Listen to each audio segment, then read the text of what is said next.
Ladies and gentlemen, we are here on day 23 as I turn my air conditioner down.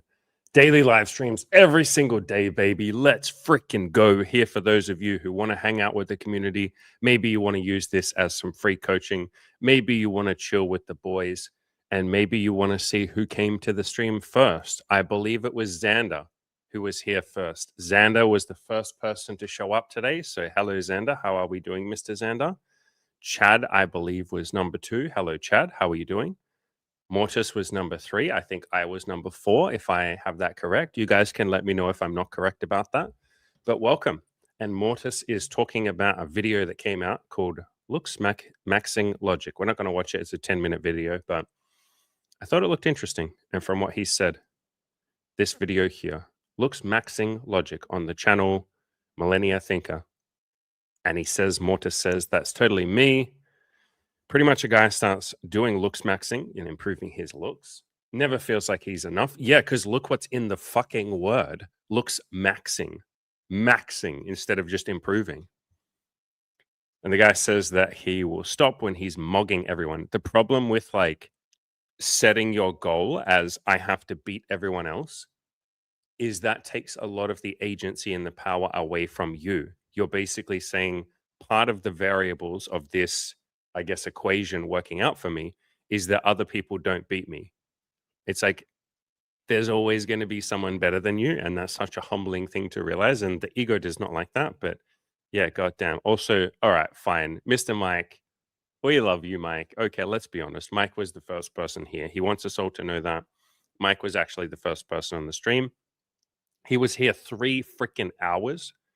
2.5 hours before Xander, a good freaking 4 hours before I start the stream. Mike was there. So Mike has literally 4 hours before the stream starts come to this video just so he can be first. I think that's dedication. That's the definition of mogging. Mike has mogged everybody, guys. Mogged. What a beautiful word. Anyway, Mortis, you say, so the video that we got on the screen there is by a guy called Millennial Thinker. He's pretty good internet culture video maker, mostly about incel stuff, but in a reasonable way. It's satirical. Yeah, and I've seen, actually, is this the guy? Is this the exact channel? I've watched a video on here. I'm not sure if it's the right one, but it was actually pretty like positive. Maybe it's this channel, maybe it's not. But there was a video in here. I'm pretty sure I have it in my hopeless and helpless article, like what to do when you feel hopeless and helpless. Is this the same guy? Might be. Let me have a look. I'm looking at my article now. No, it's not. Wait, no, yes, it is. Holy shit. Okay. Yeah, I've watched one video on this channel and it was actually pretty positive. I can't remember what the fucking video is, but yeah, good shit, man. ECC says, why is Santa always horny? He only gets to unload his sack once a year. Terrible, awful. No, I will not have you denigrating the great name of Santa. Santa the Claus. How dare you? How dare you? Santa comes down every woman's chimney. Nobody says, hello, everyone. Hello, my friend. How you doing? Mortis says, so that video that you're talking about that we showed on screen, his friends even tell him that he'll forever be mogged by someone. That's pretty rational, actually, for friends to tell you that. Like, you're probably not going to be the best. Even if you break an Olympic world record or something, someone else is just going to come along and beat that record. Like, that record probably won't stand forever. And so, yeah, like this desperate need to be the best just takes the power out of your hands. What's more helpful is to focus on where you are right now, set some sort of goal, like what you want to achieve, and then just start taking some baby steps towards it. Like, you don't need to be the absolute best. You don't need to mog the entire world just to have some sex. Chad says you'll just move the goalpost all the time. Yeah, for sure. Like, if you don't appreciate what you've achieved, like if you're not celebrating yourself and being like, yeah, I did a fucking good job, then you just never feel like you're good enough. You always feel like there's one more mountain to climb. And then I've just seen so many people over the years like burn out.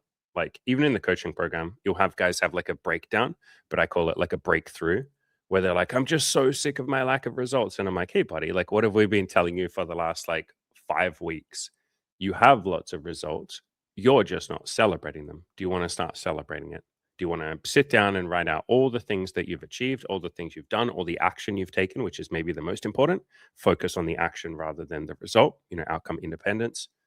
And then let's keep going, Brady. And that's usually like a big, like, that's why I call it a breakthrough, a big freaking moment for a lot of people where they're like, okay, fine, I'm going to do this in a way that's more sustainable and more fun.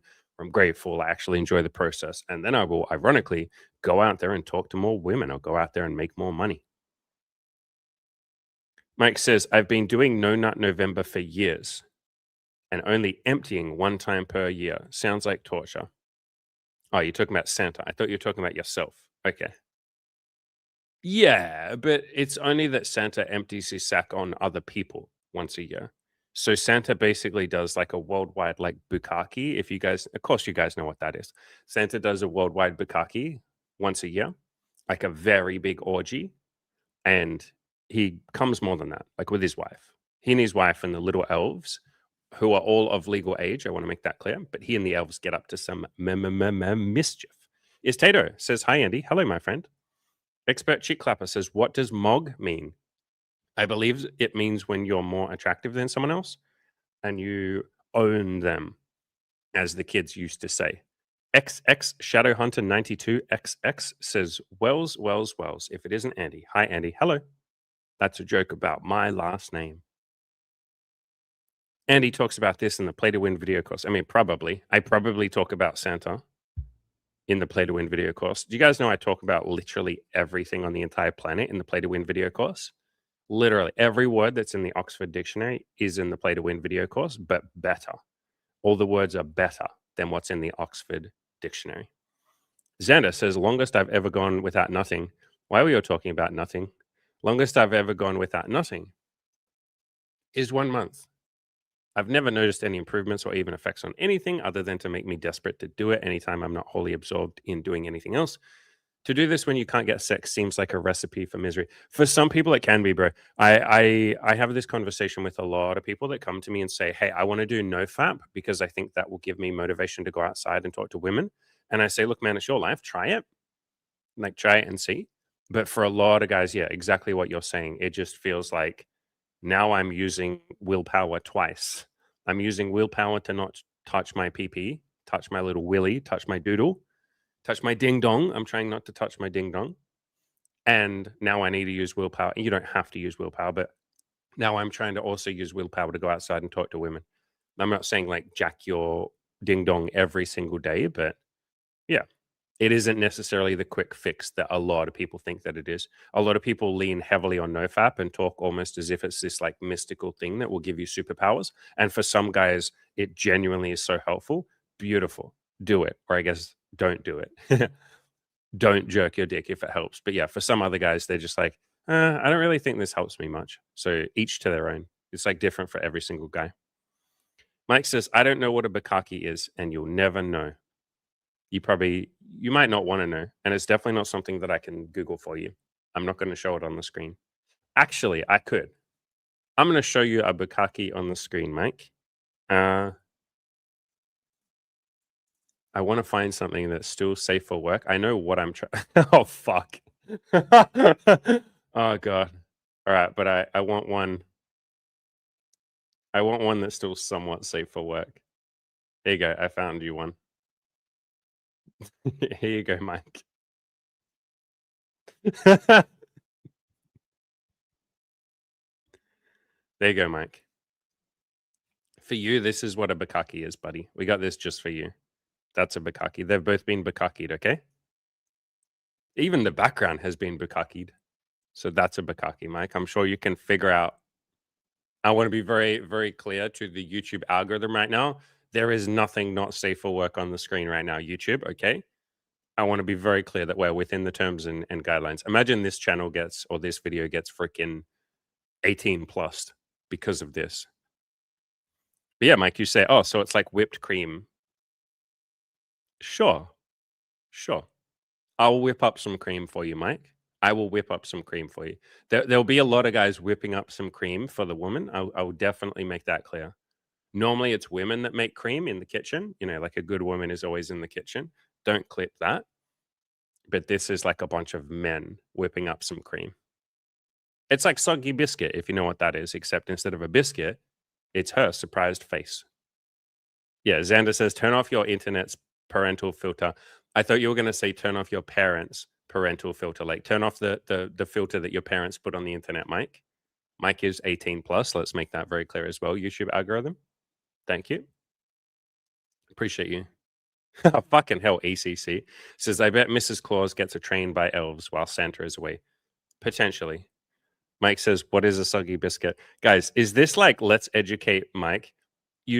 Hey, buddy, let's make that very clear that that's a joke too, what you just said. I'm not even going to read out that comment, but let's make it very clear that that comment is a joke for the YouTube algorithm, okay? I hope. Mortis, you say, I want to know how to actually be desired, lol. Not this endless rat race. Then I'll stop. I'm sorry.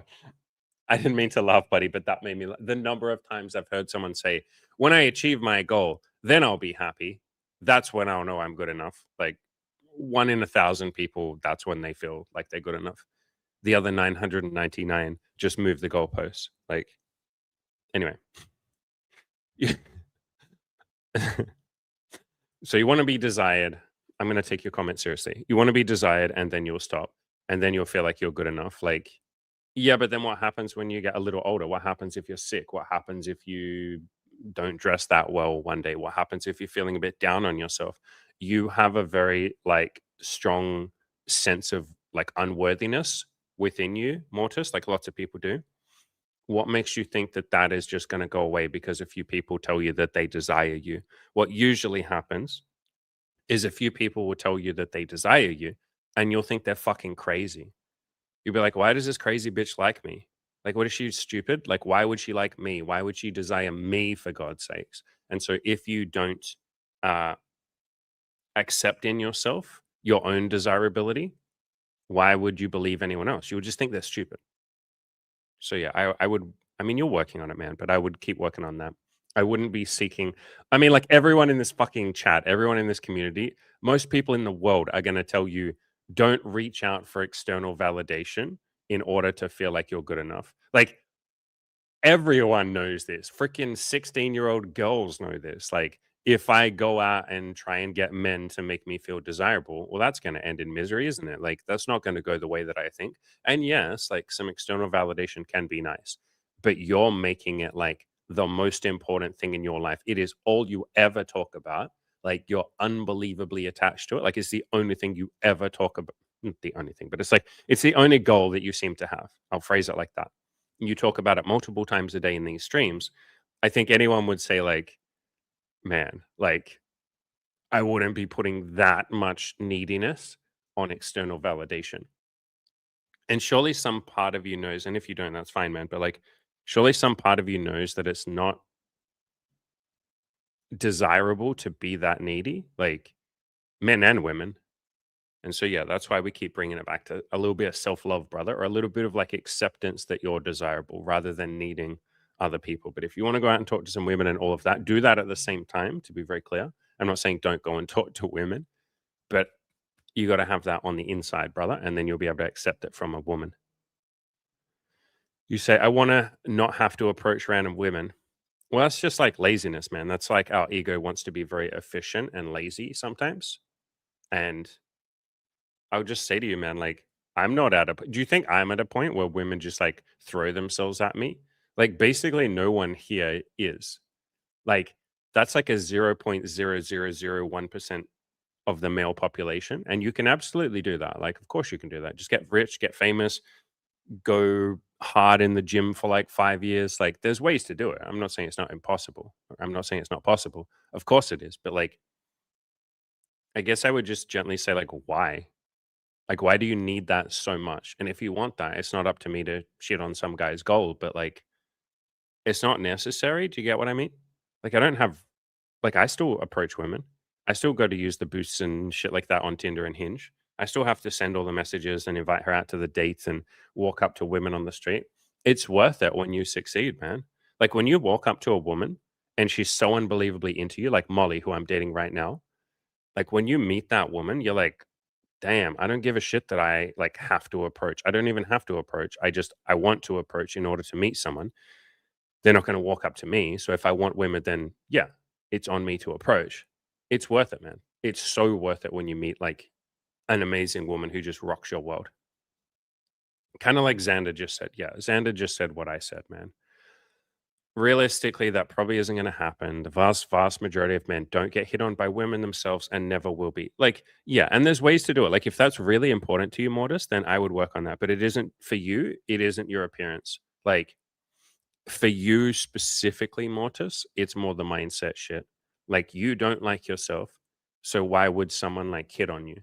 Like, there's a lot to be said for like charisma, confidence, like liking yourself. I'm just talking about liking yourself. Kind of like Xander said, the majority of men don't get hit on by women, never will be. Andy himself has said that he doesn't.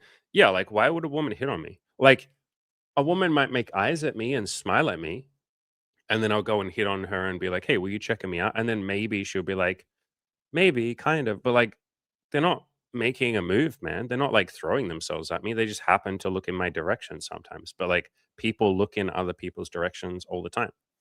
Like if you can just wrap your head around the idea of if it is to be, it's up to me. Like if I want to meet some women, I can walk around like Mortis, this is your strategy right now. Like your strategy right now is I'm just going to wait. Like that's your strategy. And it's like, is that working so far? Like that's a female strategy. And even to women, I tell them not to do that. Like to my female friends, I say, don't just fucking sit there and wait for Prince Charming. That's like the dumbest idea ever. Maybe you get your Prince Charming, maybe you don't. Why are you leaving it up to random chance? Go on the apps and look for the really awesome guys that you're into. Talk to a bunch of guys, but be honest and upfront and all of that. You don't have to go on dates with all of them, but do a bit of screening, find the ones that you really resonate with. And then if you want them to kiss you, say, can you kiss me? Like, fucking say what you want. So, yeah, I'll always encourage you guys and girls to have the strategies or to go towards the strategies of like taking action and showing initiative. Like, waiting is just not the smartest way of getting something because maybe you get it, maybe you don't. Like, if Xander just walked around outside and just like kind of like, I don't know, batted his eyelashes and tried to look pretty. And like Xander's fucking attractive enough, but like if Xander was just going around like trying to get women to notice him, he would have done like zero approaches. If I walked around just like trying to look all pretty and being like, hey, can someone please hit on me? I would have done like zero approaches. Like we would have not met any women. You go on to say, or Xander goes on to say, most men have got to take the initiatives themselves. That's just the way that it is. Like, kind of, right? Like, yeah, and again, you can get to a point where you're stupidly attractive and some women throw themselves at you, but, like, that does take a bit of effort for most guys. It's definitely doable, like, if you wanna do that, Mortis, like, do it, but, like and I talk about this in the Play to Win video course. Mortis, a lot of the time, your comments are you talking about, like, losing, like, you're focused on losing, you're like, "I wanna be desirable, I'm not desirable right now." I very rarely hear you okay, that's not true. Sometimes, but not as much as you could. Sometimes you talk about taking action. But if this is so important to you, why aren't you in here every day going like, "Hey guys, here's the action I took. Here's what I did. I did this. I did that. I did this. I did that. Tomorrow I'm going to do this." Like take Xander as a really good example of someone that's just like nonstop fucking taking action. Like, I swear to God, every single time Xander comes here, he's like, all right, I messaged that girl. All right, I went out and talked to 5 girls today. Okay, I went on another date. Okay, I told this girl I want to hold her hand. Okay, I did this. Like, Xander's always doing shit. And even if sometimes his mindset might be a little bit like, I don't want to say negative, that's like a harsh word, but you get what I mean. Like Xander's still also working on the mindset, but holy fuck, he's taking so much action that it almost doesn't matter. The mindset's just gonna like work itself out the more we keep encouraging him. And so yeah, use Xander as a really good example of like taking action. And Mortis, if this is important to you, buddy, you can like take more action, man. Xander says that's sploshing, not bukkake. You're talking about the cream and all of that. On is there another word for that? Is there? Goodness gracious me. ECC says, Andy, are you a soggy biscuit champion? I am.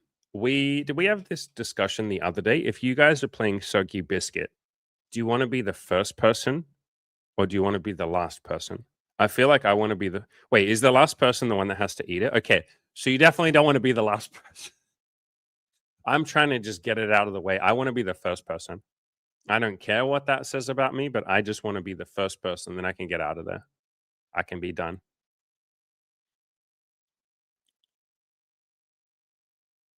Mortis says, yep, it's literally the only goal I have. Then work on it as if it's your only goal. You talk about it as if it's your only goal, but there's always like more action that we can take, man. I would still, like I said, be working on the self love and all the stuff that we talk about, buddy. And I wouldn't be like, look, I'm probably not going to recommend that your like sole goal is to get validation from other people. But at the same time, I get it. I chased validation for many years. Like, I'm definitely not going to like criticize you for it. We're just going to gently guide you towards giving yourself a little bit of validation while you get validation from other people too, my dude. K215 says, Andy, good afternoon. Wrong. No lies. I shall not be lied to. It is morning. I remember in one of your earlier live streams, you mentioned how once you level up, it's not about boundaries, but self love. Can you elaborate on this? I can. Do you want me to elaborate on this? That's a different question. I'm joking. I'm doing that stupid thing that teachers used to do in school where you're like, can I go to the bathroom? And they're like, I don't know. Can you? And you're like, fine. And you pull your penis out and just start peeing on the floor. And she's like, what are you doing? I don't know if you guys did that, but yeah, that was always my answer. What are you doing? And it's like, well, you said, can I? I'm proving to you that I can. You asked me to. You literally fucking brought this on you. And then the principal's getting involved and like the police and shit. And like the other students are screaming and crying and stuff. Like, I don't, whatever. Bunch of snowflakes. Anyway, can I elaborate on this? What was the question? Once you level up, it's not about boundaries, but self love. Yeah, so, like, in the Play to Win video course, there's a chapter in there called Playing to Win versus Playing Not to Lose. Boundaries are playing not to lose, and that doesn't mean they're not useful. That's what I said, the other day. Like, boundaries are the first step in starting to give yourself some safety and some security and feeling like, "I'm okay, people are not gonna walk all over me." So, boundaries are a defense. They are like defensiveness, and I'm sure you can imagine living your entire life feeling defensive isn't peaceful. Like, it's a really, really, really helpful, maybe necessary first step to stopping people walking all over you. And then at some point, instead of saying, I don't want people to walk all over me, you flip it and you start playing to win. So you'll say things like, I want to find people that add to my life. I want to spend my time around people that really respect me and want me to have a good time. I want to be around people that care about my desires and my wants and all of that. So you start like going towards the thing you want rather than defending against or running away from the thing you don't want, if that makes sense. If you want me to talk about this more, like let me know, dude, if you have any follow-up questions. But yeah, it's boundaries are a defensiveness, which is so useful at the start, but being very defensive just makes other people attack you more. Like, best example of this, like a country like America, which has like an insane defense budget and is very defensive about its like country, and I'm not saying that's right or wrong. It just is what it is. America is extremely defensive in terms of military. Does that make the rest of the world calm down and be peaceful? No. That sets the rest of the world on edge. And I'm not saying America should dismantle their military budget. I don't know what a country should do. I'm not, big enough or wise enough for those sort of discussions. But that is to prove the point that defensiveness makes other people nervous and they will often attack because you have boundaries. A lot of the time, your boundaries literally make someone else attack, especially because a lot of people are very clumsy with their boundaries. Like, most people are not peaceful and gentle with their boundaries. They're not like, hey, like, that's not really what I'm into, but like, no judgment. Like, thank you for asking. I hope you have a beautiful day. That's not how most people enforce their boundaries. Most people are like, I'm not going to let you walk all over me. How dare you ask me that? No, I'm not going to put up with that. And the other person is just like, well, fuck you. I was just asking a question. I literally just asked you something, and now you're acting as if I attacked you. You're attacking me by acting like I attacked you. You know what? Fuck you. And then it kind of escalates. So at some point, you sort of let go of the concept, or a lot of people let go of the concept of boundaries, or it's more like the boundary has become integrated in you. Like, you're so comfortable with your own boundary that you don't need to defend it anymore. And if someone oversteps your boundary, you forgive them because you're like, well, they just didn't know that I had that boundary. Or maybe they did know, and that's okay. I can just gently move away from that person. I don't have to hate them. I don't have to see them as the enemy. They just overstepped my boundary. That's cool. Like, I'm okay.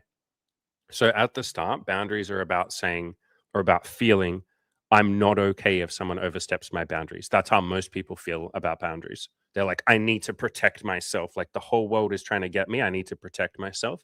At some point, you've worked enough on the like self esteem shit, the stoicism stuff, self improvement, and all of that, that you're like, hell, even if someone like jumps over my boundaries and comes over and tries to literally attack me, then I'll just be like, that's cool. Like, I don't mind. You can kind of think of like, imagine you're a giant, massive boxer or something.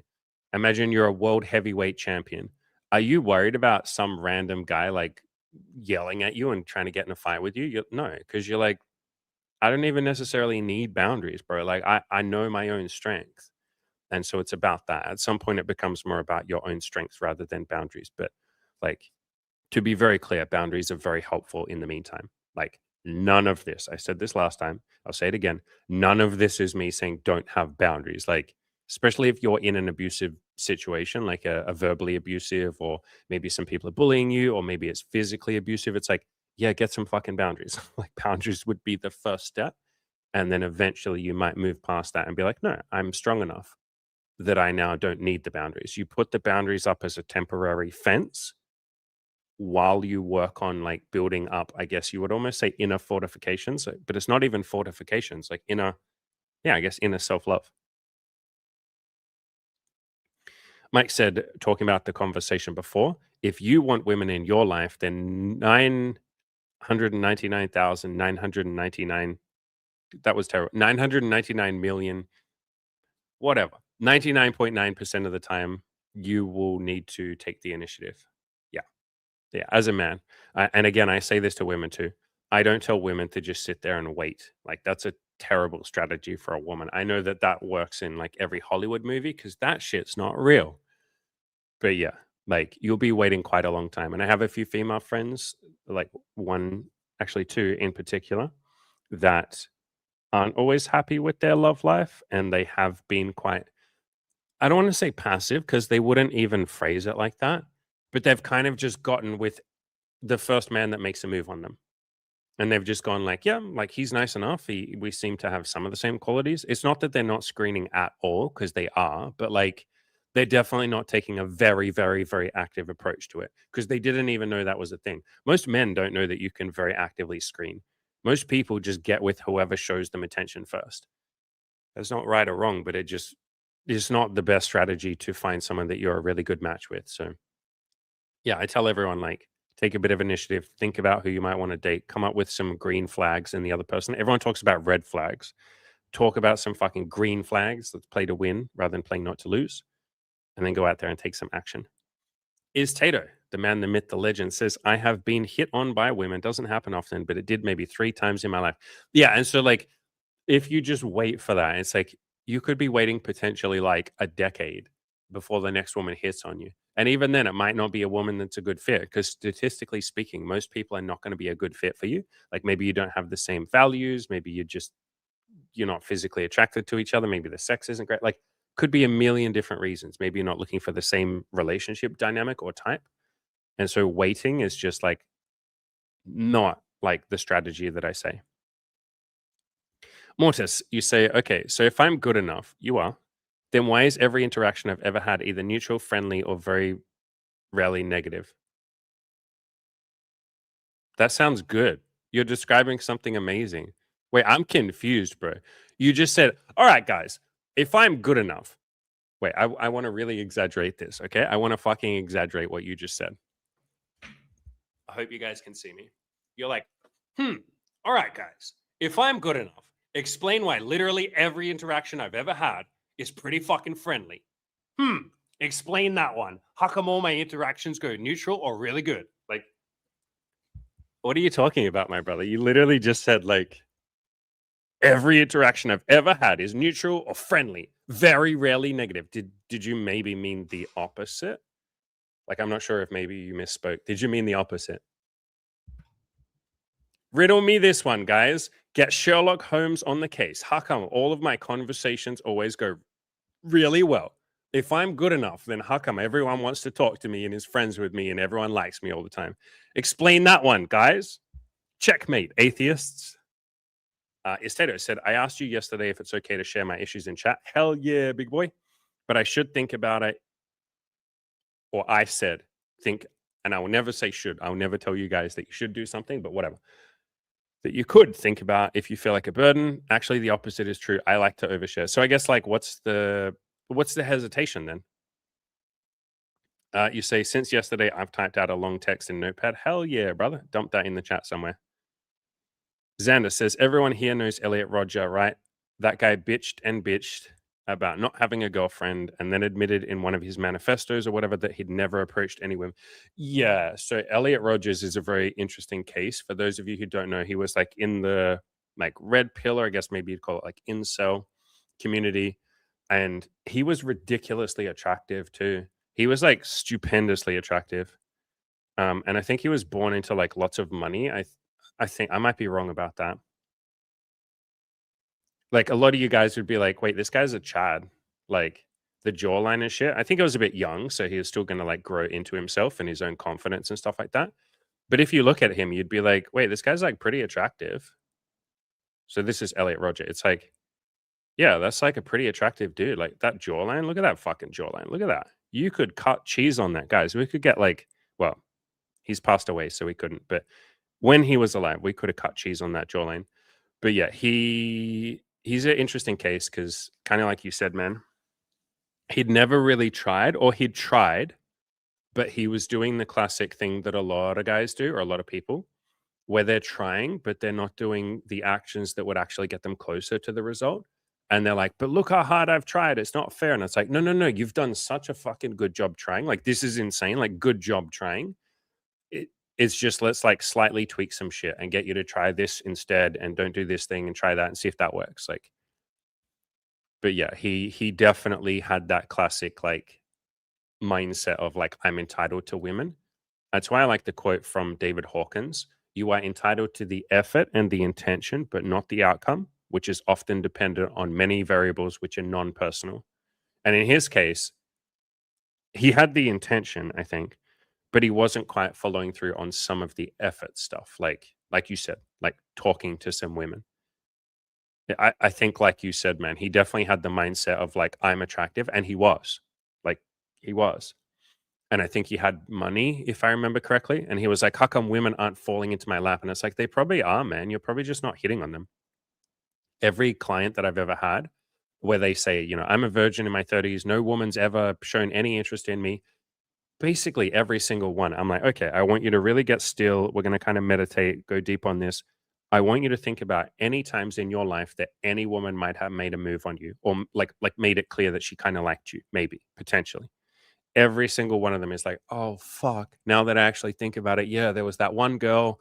Oh god, there was that other girl that I could have asked out, and I think she liked me, but I don't know. But like, I didn't try. So yeah, sometimes like we're just not quite doing the steps that would get us the results that we want. We're like sort of in the right direction. We just got to like tweak a couple of things and maybe get some friends or get a coach or like a community like this, like just change a few different things and point in slightly different of a direction. JW says, Andy, how do you manage to get up so early every day? Get up or get it up? Because getting it up, I don't have a choice in that. It just does its own thing. You guys know what I'm talking about. But how do I manage to get up? I don't force myself. I get up when I want to. There's a lot of like hustle culture and masculine improvement where they literally say like, you got to get up at 4 a.m. Like Jocko Willink is the guy who made that the most famous, but like David Goggins and people like that. But no, like some of you will just do better waking up at like 9 a.m. Like figure out your body's clock. There's a good book on this called Why We Sleep by Matthew Walker, who's kind of like one of the prominent like sleep Scientologists, I guess. Scientologist, sleep scientist. Maybe he's a Scientologist, but he's a sleep scientist. And he says like people have different times that they wake up, different times that work best for their body. So figure out yours. For me, the best time that I wake up is like, I don't know, between 5 a.m. and 6 a.m. roughly. Sometimes earlier than that, 4 a.m. But I do not force it. Like if my body wants to sleep until 6 a.m., like hell yeah, I'm sleeping until 6 a.m. That just seems to be when my body wants to wake up. My body also wants to go to bed quite early. Like I can absolutely crash out and just be asleep at like 7:30, 8 p.m. Like 100%. As long as the room is nice and dark, I can be asleep at 8 p.m. and then easily wake up at 4 a.m. and it's like that feels good for me. Xander with the things we need to know says Bukaki mean- means covered in. It's such a funny word too. Bukaki means covered in male manner. Brother, I'm so glad that you used the word manner. That's like a really, I don't know, it's funny as fuck, but it's also like a very safe word for you to use on the live stream. So literally, thank you for saying that, man. Sploshing means covered in food. Thought you'd know that as a guy who seems pretty well versed in fetishes, Andy. So is sploshing actually a thing? You didn't make this up. Also, like, I don't know every fetish on the planet, brother. Sploshing. You didn't just make this up? Oh shit. No, you're correct. There's a fetish for this called wham. Wham. WAM. Wet and messy. Fetishism. I can never say the word. Okay. No, I've seen girls like have like jelly wrestling and stuff like that. Is that the same thing? Is that sploshing? You throw the jelly at each other? This is wild, man. Every time I think I know every fetish, then I just learn something new. There's one called gold fishing or something. Like maybe don't look that up because I remember looking that up and I was like, oh, I don't like the ones that hurt other animals. Yeah, there's something about like gold fishing, but it had a different like name for it. You do something with the goldfish, and I was like, I don't like the ones that hurt animals like during sex. I'm not into that. There's another one called crushing with animals, and I was like, I don't know. I don't want to read any more about that. Anyway, these are the discussions that we all want to have. These are the important ones. Is Tato? Yeah, I somewhat agree with. Like, I usually agree with the advice like this. You say, "Hi, Mortis. It's your life, but getting surgeries just to be attractive to girls might be overdoing it. I'd first try everything else and then consider it as a last resort." Yeah, that's like generally my advice too, guys. Like, and again, you guys can do whatever you want, but I see surgery as like a last result.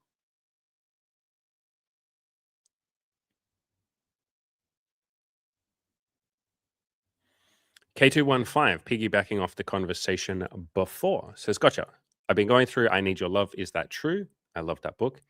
And I've been doing the work and it's been very helpful. But how do I not be defensive but be gentle in stating what I want? Practice, man. You're going to be clumsy as fuck at the start. Like, that's so normal. I was so unbelievably clumsy. Most people are when they first start getting boundaries. That's why you'll see a lot of people be very like defensive and almost aggressive with it. They're like, I'm not going to let you walk all over me like that. And you're like, yo, chill. I just asked you if you wanted to go out for pizza tonight. I'm not going to have you tell me what I need to eat, okay? If I want to eat pizza, then I will eat pizza. If I want to eat pasta, then I will eat pasta. And you're like, yo, chill the fuck out. It's all good. Don't tell me to chill out, okay? I'm so sick of people telling me what I need to do and that I need to chill out. I'm sick of that. And you're like, okay, I'm sorry. No, I'm not going to hear the word sorry. Like, I'm exaggerating, but sometimes people can be like that. You might be like that a little bit when you're practicing, man. I was clumsy as shit and it felt weird saying things in a gentle way because I was like, is this weak? Isn't it weak to be gentle? Isn't it weak to be soft spoken? As a man, aren't I supposed to like smash myself in the dick and they'd be like, "Ugh," and like grunt like a gorilla? Being gentle, isn't that some like gay Buddhism shit? Like, that's how I used to think of it. This is like, 5 or so years ago. But yeah, it's just a practice thing, man. You go on to say, just realized as I listened, you answered my question. Cool. If you have any more questions about it, you can. Andy, are you going to play the pickup artist game? Yes, tomorrow though. If you just reminded me actually, if any of you want to come on the stream now, like literally now, you want some like free coaching, you can probably just actually I'll give you guys the link. So if any of you want some free coaching, I'm in a bit of a funny mood. Like when I say funny, like trying to be funny, like trying to tell jokes. I can't promise you guys that I will give you the world's best coaching, but you can come on, share your feelings, like talk to us about whatever you want to talk about. There's a link in there. I just put the link in the chat there. Any of you can come on. Obviously, like you're going to have your audio and potentially your face as well. So just bear that in mind.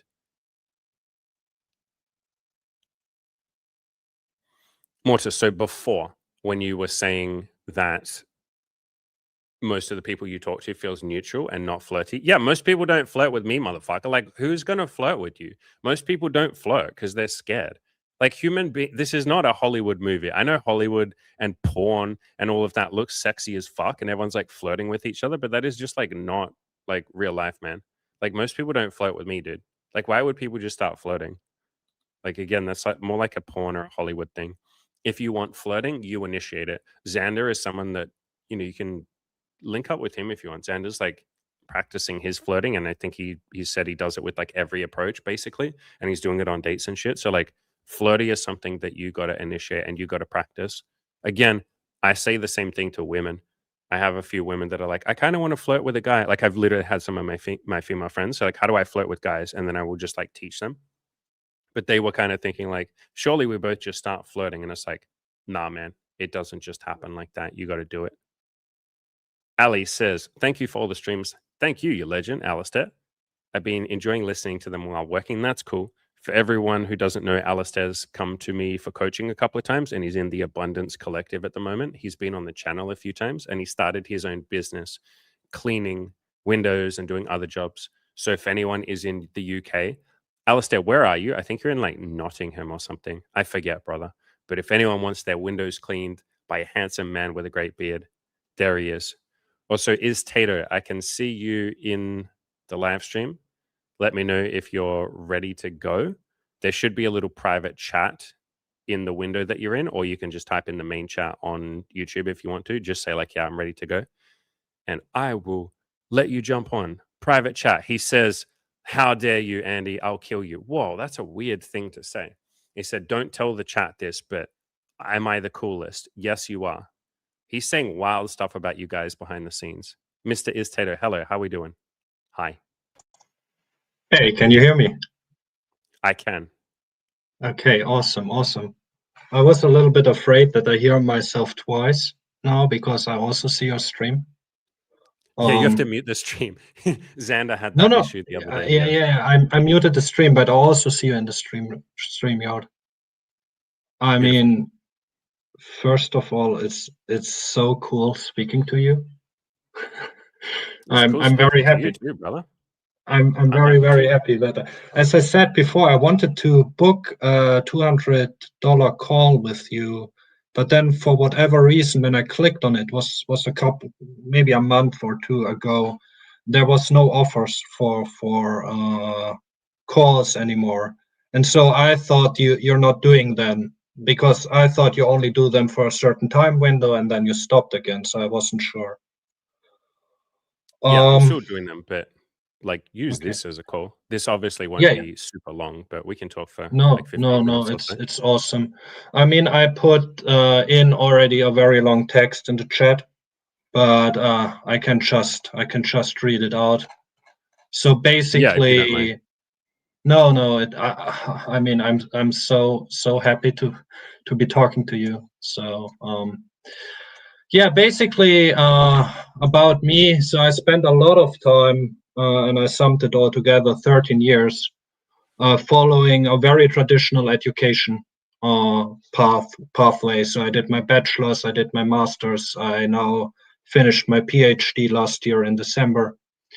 And during all this time, I don't know, by any chance, do you know Victor Bright, Bored and Determined? He was a good friend of I good used looking. to Yeah, I used to read his stuff. He deleted his Yeah, website a while ago. He deleted it. And so Tim Ferriss and Victor Bright, they both were very inspiring with all this free lifestyle, like being very free. And so as I went through this education, I always had this idea, okay, I built something, and so I try to be concise. So let's do it like that. So I went through this education, and then I noticed that I'm not really interested in having a traditional job where I'm sitting at a desk and I have to ask my boss if I want to move anywhere. Like say I'm somewhere and then, hey, I want to move for 3 months. I want to go, I don't know, to the Philippines, or I want to go to Malaysia, or whatever. And so I went through this whole education, and I was also pushed a lot by my father and to follow this education. And now I finished everything, and right now I try to get my business off the ground. Actually, it's funny. One of your mentors, Caleb, I Hmm. I got to him, to his stuff, because you did an interview with him, I think roughly 3 years ago. And Yep. so he offers something if you want to start your own business. And so I went through that, and right now I'm at the point of getting my business off the ground. But I have the feeling that I spent these 13 years for almost nothing, because it was so. I don't want to toot my own horn, but this education was quite on a high level. Went to quite some very well-known institutions over the time. It so, but the thing is, I spent my whole life was basically studying and working on that. And Hmm. so, first of all, I don't really have the feeling that it helps me a lot right now with getting my business off the ground. I mean, my PhD helps somewhat. I'm always like, I'm not really proud of it, but I'm using it because I have it. So I always put it everywhere that I have this title. Because people here seem to respect it if you have this title. Hmm. So that's the first thing, and the second thing is I also did not, and I think that's even the more the thing that's really bad for me is I did not socialize a lot, and I had no sex, I had no relationships, and then when I came out from my masters, um, a girl that is a woman that is quite close to me, a good friend of mine, I just straight went to her and asked if she would like to have intercourse with me. Hell yeah. And to my great surprise, she said yes. Yeah. Sometimes when we And ask, we get what we want. yeah, but the story unfortunately doesn't have a happy ending, because so um, when we try to do something, she just, and I find her tremendously attractive. She just hugged me as the very first step. She just hugged me, and I had a complete blackout, and I couldn't think at all. Like, forget anything. I couldn't think at all. And so we tried after that, over the years, while I did my PhD, we had like maybe 4 more moments, and it never worked out. I have quite some terrible ED, psychologically based. So I can have sex. So far, I had sex with 2 women throughout my life. Hmm. Um, but it's just something that comes up over and over again. And when I lie in my bed and I just think over over everything, it's just, I think I have a lot going on for myself. I'm highly educated. I already traveled a little bit.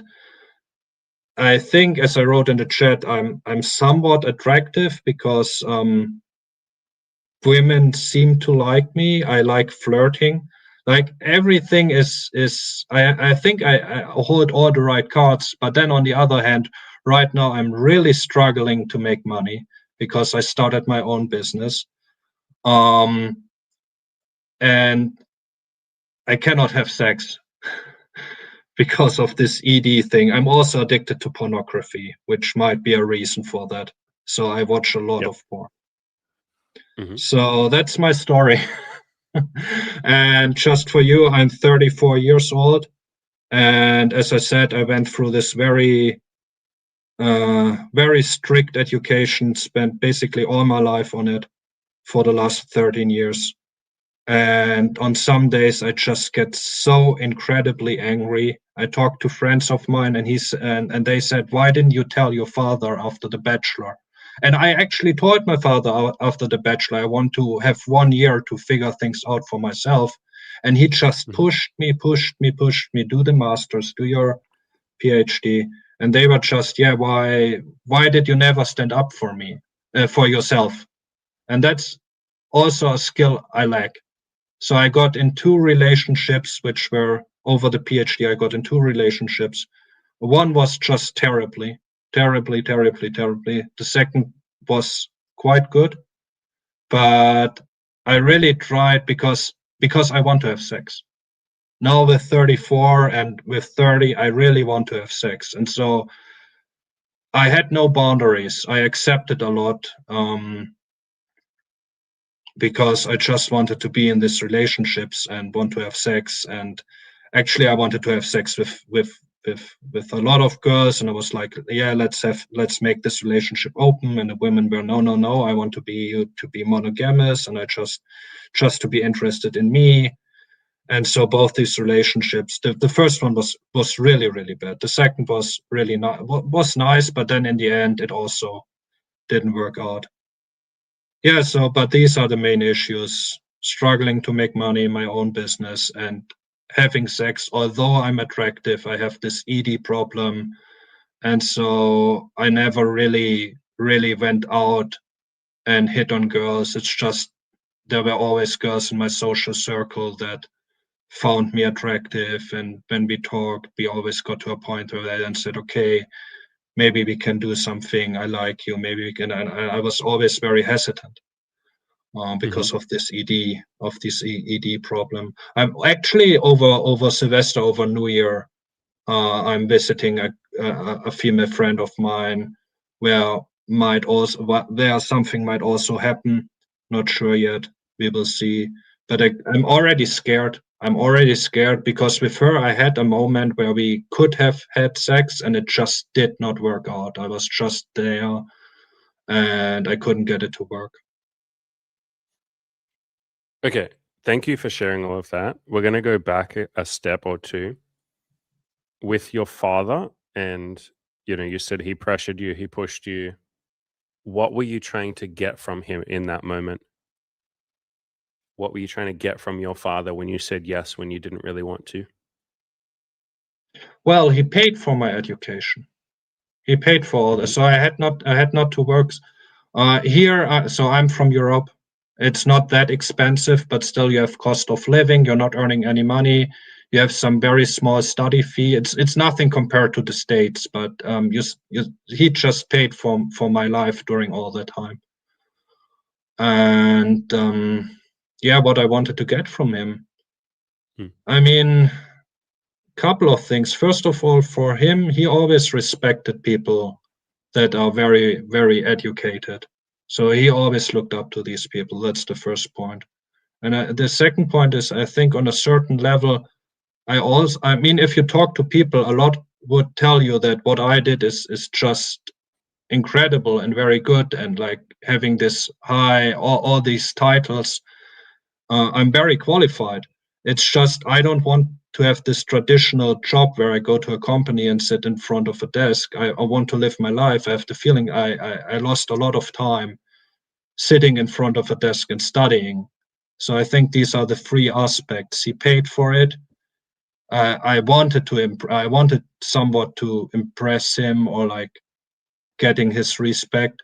And then the third thing is, yeah, I mean, the subject I studied, I'm also interested in it. Mhm. Okay. So the next time someone says to you, why didn't you stand up for yourself? Why didn't you have boundaries with your father? You can say very honestly and be gentle with yourself when you say this, but you can say, oh, I was using my father. I was using him for his respect. I was using him for approval. I was using him to brag and have an ego about, like, and again, like, none of this is to blame you, man. But I was using it so that I could brag about, like, having this great, degree and stuff like that. Yeah, I was using the shit out of my father. And you say that with a smile on your face, like, say that with a smile. Don't say that to blame yourself or to feel bad or guilty. But those are the reasons why. Like, it's very easy for us to judge ourselves and be like, why did I let him push me? And it's like, because you were using him. You just weren't aware of it. He was maybe using you. Maybe he wanted a son that would be like, you know, really intelligent and have this great degree so he could brag. Like you were both in that moment not quite being fully honest with each other. You were doing sort of like secret things behind the scenes of like, I secretly hope he'll respect me. And he's probably thinking, I'll secretly hope that my son will get this great thing. So that's why we talk about honesty a lot and just saying the thing that you're trying to get, but saying it up front. So take away some of that blame and that regret and that almost feeling of like a victim. It's very easy to be like blaming yourself, but also simultaneously feeling like a victim, being like, why the hell didn't I stand up to my dad? And like, he pushed me. And it's like, no, no, no, no, no. You did it for a reason. You just weren't aware of it at the time. All right. With the erectile dysfunction stuff, like 10 times I heard you say the phrase erectile dysfunction problem. You use the word problem like 10 or 20 times. A lot of the time I get you guys to focus on solutions, not problems, because every time you state a problem, you just feel hopeless and helpless and it feels bad. But I would see this as an opportunity, man. Like right now, you're so focused on your penis, like you're cock obsessed. And I say that with a smile on my face, buddy. Most guys are obsessed with cock, so obsessed with cock. Straight guys are like some of the most cock obsessed people ever because the second no, they are, dude. The second the penis doesn't work, it's all they're thinking about. Literally, like there's a naked woman in their bed. She's got boobs, a cute smile, lovely hair, pussy, all of that. And all he's thinking about is penis. Why is my penis? Like, I need a hard cock. I have to have a hard cock. Literally, guys are thinking about hard cock. Yeah, Hayden says, get some cocks in the chat, boys. Yeah, put some cocks in the chat. Put some eggplants in the chat. And so, dude, is Tato, this is like the best opportunity for you, man, because you think it's a problem. You think it's the worst thing in the entire world if your penis doesn't work. But if you actually talk to enough women and just ask them, like, what do you like in bed? Most of them, I'm just going to say all of them, everyone I've ever asked, every female I've ever asked says, I like foreplay the best. I like sex. Like, I love sex, but it's the foreplay stuff that makes me feel best. Him going down on me, him cuddling me, him telling me I'm pretty, him making out with me, him caressing my body, maybe him putting a blindfold on me and tying me up. And so you have this insane opportunity, man. You think it's a big problem, but it's going to force you to get good at foreplay. Like it is literally going to force you to level up. I don't know if you can see it, but I'll show it on the screen. I have a couple of videos on my channel called Foreplay Guide. So if you just search for the word foreplay, there's a video called What Women Want in Bed, Foreplay Guide. And the other one is called How to Be the Best Sex She's Ever Had, Foreplay. And I literally talk in both of those videos about all the different things you can do to have like really amazing sex and be really intimate and all of that. You have an opportunity, man. You just think it's a bad thing that your dick doesn't work because every guy thinks that. But if you just talk to enough women, you'll see like, no, the penis is not the most important part of sex for women. It's just not. Every now and then you might find a woman who like, wants you to just fuck her silly, but like it's not the most important thing for 99% of women. Like it just isn't. I had a coaching client who had penis enlargement surgery, but it went like wrong. And so his dick was never going to work ever again. He would never be able to get an erection ever again. And he was in the process of having another surgery. He had to wait, but he was going to have another surgery to basically put like an inflatable thing in his penis that he could then pump his penis up and it would be kind of half hard. But like where he was at that point in time, like his dick literally never worked. And he came to me and said, I really need coaching, man, because like, what's the point? Like, what is the point in meeting women if I don't have a hard dick? And I was like, well, I don't know. Why don't you tell me what is the point? And we listed out a bunch of other things that he could do. And most of it was like foreplay. And eventually he learned some BDSM. He learned to tie women up. And he was dating this woman. He dated her for, I think in the end, like a couple of years. And she literally said to him multiple times, like, this is the best sex I've ever had. And he's like, but it's not even sex. Like my dick isn't, and it's like, it doesn't need to have your dick. I've had a lot of women too, where I don't get my penis out at all. I literally don't have my penis out. And they tell me it's the best sex of their life because I did everything else. And so this is a great opportunity, man. When you're nervous, like when you're about to see the next woman that you're going to see, whenever that happens, I would tell her beforehand. I would specifically say, hey, the first time, do you mind if I don't get my penis out? Do you mind if we don't have sex? Do you mind if we just like do foreplay? And I mean, he's there in the chat right now. Alistair is actually like someone who's done this a lot himself. Not necessarily not getting his penis out, but Alistair has worked a lot on his foreplay. And he would be one of the first people to tell you that every woman that he tells, he will say to them, like, I want to do foreplay with you. I want to go down on you. I want to make you feel amazing. Every woman he says that to is just like, holy shit, are you serious? Like, you just want to eat me out? Like, yes, where have you been all my life? Like, and that's the response that I get from women too. When I tell them, like, hey, I want to tie you up, put a blindfold on you, and just spend hours caressing you, licking you, kissing you. They're just like, who are you? What are you, an angel from heaven? Like, yes, I would like that. So you can just tell women, man, the next woman that you're going into the bedroom with, just tell her, like, hey, I don't want to have sex the first couple of times. I want to take our time getting towards it. Do you mind if we do everything else? You can even, the first time you go to the bedroom, just cuddle, man. Like, I do that with girls. Like, a lot of the time, I will just say, hey, we're not going to have sex the first time. I want to get to know you a little bit more, but we can go back to mine and cuddle. You can lay on my chest. I'll stroke your hair. We can talk. We can hang out. I'll make you feel nice. We'll just cuddle.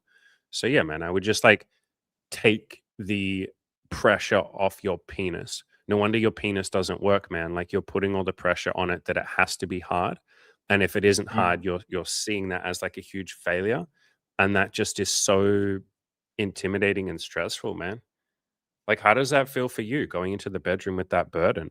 Like, feeling like a I failure mean, if it doesn't work?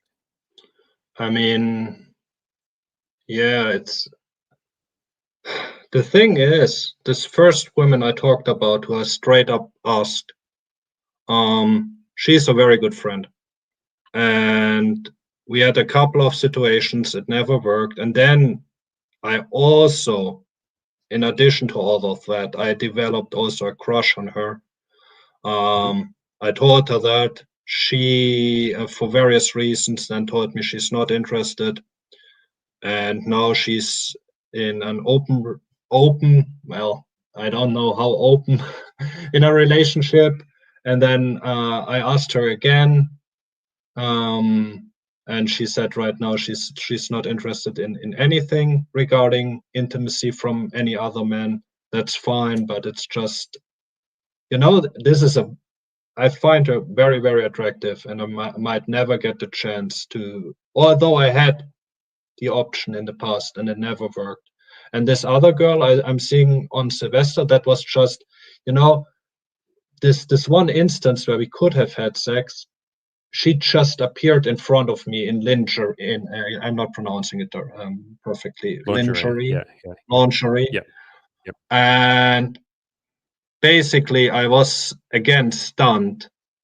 And then what she then suggested, because I'm also doing ballroom dancing, so it was so absurd. So she just suggested we could dance for a while to calm my nerves. And during the dancing, can you imagine the situation now that I think of it? It's so absurd, dancing in lingerie, and I was in my boxer shorts. And then she just asked, like, "Is it up? Is it up? Is it up?" And I was like, "No." I mean, yeah, it's very strange. I don't know. Like the one, like the second relationship where I said it was quite good. This woman took a lot of time with me, and she was very gentle, and we took a lot of time. And as you said, we caressed each other, we cuddled a lot. And then after a couple of times, it then worked. But also, I consumed much less pornography at that time because I had her. But then as the relationship got worse again, unfortunately, I started to watch again more, and we had less sex, which again worsened our relationship, and so on and so forth. So I mean, what you're saying is well and true. But maybe I just met the wrong girls, but I had the feeling that in particular these two almost like had this expectation. In particular the second one, I think she really, yeah, I think she almost had this expectation that I gonna have sex with her with my penis.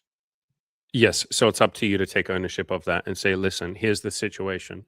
Sometimes my penis doesn't work. I'm nervous about it. I get in my own head about it. You and I are going to go really slow. We're going to fool around like the first 5 times we go to the bedroom. We're probably not going to have sex. I'm going to go down on you. We're going to have a blast. We'll make out. I'll make you feel really pretty. Like you take ownership of it. And then you'll find that they're a lot more comfortable with it. Remember that they have, I mean, they're people, man, just like you. They have their own insecurities. And 99.9% of women, if your penis isn't hard, she will assume that it's because you're not attracted to her. She will not Mm. assume that it's because you've looked at lots of porn. She will not assume that it's because you're really nervous. Or she might assume that at the start, but if it doesn't get hard, like later, she will assume you're not into her. That's what Because, happened I mean, with the first girl. That's what happened with the first girl. yeah. So it's up to you to jump in and be like, no, no, no. Like, woman, listen, it has literally nothing to do with you. You're unbelievably attractive. And then that's why I say focus on foreplay, because that will make her feel sexy. Just because your dick isn't hard doesn't mean you can't be passionate. You can throw her around and you can just learn how to do that. You can tie her up, blindfold her, go down on her, use vibrators and, blow her mind, give her lots of orgasms. As Alistair said in the chat, yes, reassure her that it's not to do with her. Yes, because that is what she will assume. And because of that, her own insecurity will then make her go, is it hard? Is it hard? Is it up here? Is it up here? Is it up here? Because she's anxious. She feels not pretty. She needs you, or she believes she needs you to have a hard penis. She's looking for external validation, just like, most people are, right? And so you can reassure her a little bit and be like, no, no, no, it's not you. My dick doesn't work, but you're really pretty. You're unbelievably sexy. I promise if you're just patient with me, then I will be able to get it up. I've had the reverse with women who struggle to orgasm. Imi used to be one of those women when we first met, but I would say, I don't know, man, maybe like 20%, maybe 30% of women that I meet are not able to orgasm the first few times, even with a vibrator. Like, they can get close, but then they get a bit self-conscious and they stop. That like they want to stop using the vibrator. And so it takes a little while for me to reassure them and basically help them feel safe enough to let go and orgasm. And that is essentially what a penis requires in order to be hard. The only reason, well, ignoring like a physical reason, like looking at lots of porn, but if it's a psychological reason why your penis isn't hard, then the reason why it's not hard is because your penis doesn't feel safe. You don't feel safe. You feel judged. You feel like it's not okay if your dick isn't hard. You judge yourself. You worry about what other men might think. You worry that you're going to miss out. You worry you're not going to get laid. You're worried she's going to leave. You're worried she'll feel insecure. You're worried that she'll keep saying, is it hard? Is it hard? Is it hard? And you don't feel safe. And it makes perfect rational sense that if you don't feel safe, your penis should not be fucking hard. If like stop and think about it. If there is a lion or some shit or a neighboring tribe coming to war with you, you don't want your dick to be hard in that moment. It will literally get in the way.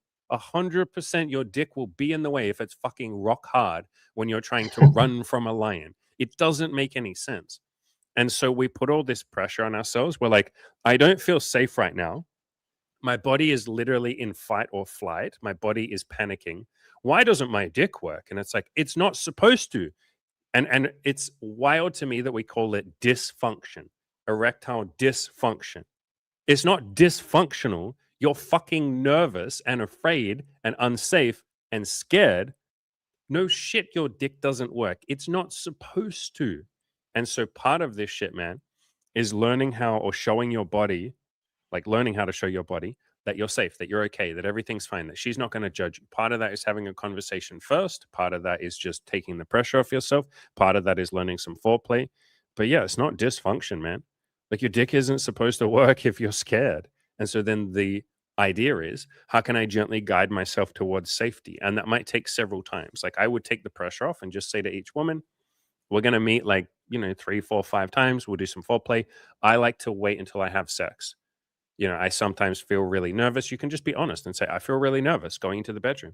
And so can we take our time? Any woman, by the way, basically every woman that you say, can we take our time with sex? She's like, that's what I want. But most guys rush me. I want to fucking go slow and do foreplay and kiss and cuddle and feel good. Like, I don't think I have ever had a woman get disappointed or say no when I tell her, The first time you come over, or the first couple of times, we're just going to cuddle. We'll make out a little bit. I'll caress you. It will be really gentle. I don't think I've ever had a woman be like, that sucks. Like, I just want to get laid, bro. Like, that's just not what girls want. That's what men want, bro. Men are like, I just want to get laid. Every girl is like, hell yeah, I want to feel safe.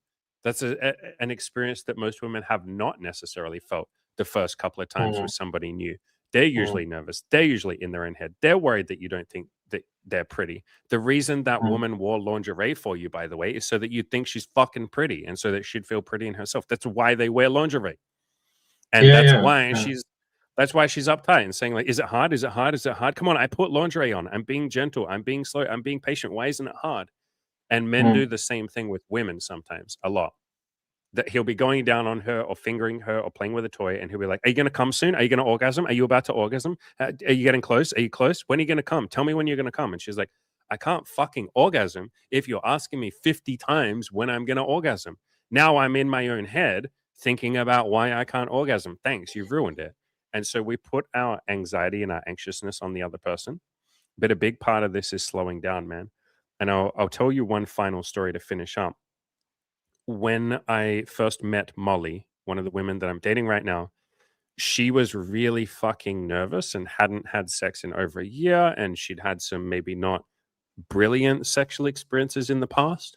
And she specifically said to me, do you mind if we go really slow? I don't know when I'm going to be ready for sex. I'm really scared and I don't know if I feel safe in the bedroom. And I think I trust you because you seem really nice, Andy, and you've been really nice to me, but like, I just don't feel safe. And so we went really fucking slow. I don't think we had sex for like the fourth or the fifth. It was either the fourth or the fifth time that we met, we had sex. And that was really, really, really fun. You're allowed to do the same thing, man. You're allowed to literally say, I don't feel fully comfortable, or it takes me a little while to get comfortable with someone. Do you mind if we take our time? It might take 5 times in the bedroom before I feel like I'm, fully ready to have sex, but we'll have fun and we'll do other things in the meantime. And that was what Molly and I did. It wasn't like we have to wait until date 5 before we have sex. It's like, no, we'll do everything else. We'll cuddle, we'll make out, I'll play with your boobs over your clothes. Like, we'll have a good time. And so you can have an absolute amazing time, my man. You can have some of the best sex of your entire life while you work towards feeling comfortable enough for your penis to get hard. Because you said it yourself, when you were a little bit more comfortable with that second woman, your penis got hard. So it's like, yeah, of course. Like, that's how this works. It's just that you've been rushing it. You think that the dick needs to be hard immediately. And honestly, man, I mean, Mortis said it before. I think it was Mortis that said it before in the chat. He said, like, that's like normal. Yeah. Mortis said, is Tato, that's super normal. That's like most men ever. Yeah, it's like most men ever when they get into the bedroom with a new woman are nervous. Like, my dick isn't always 100% hard with a new woman.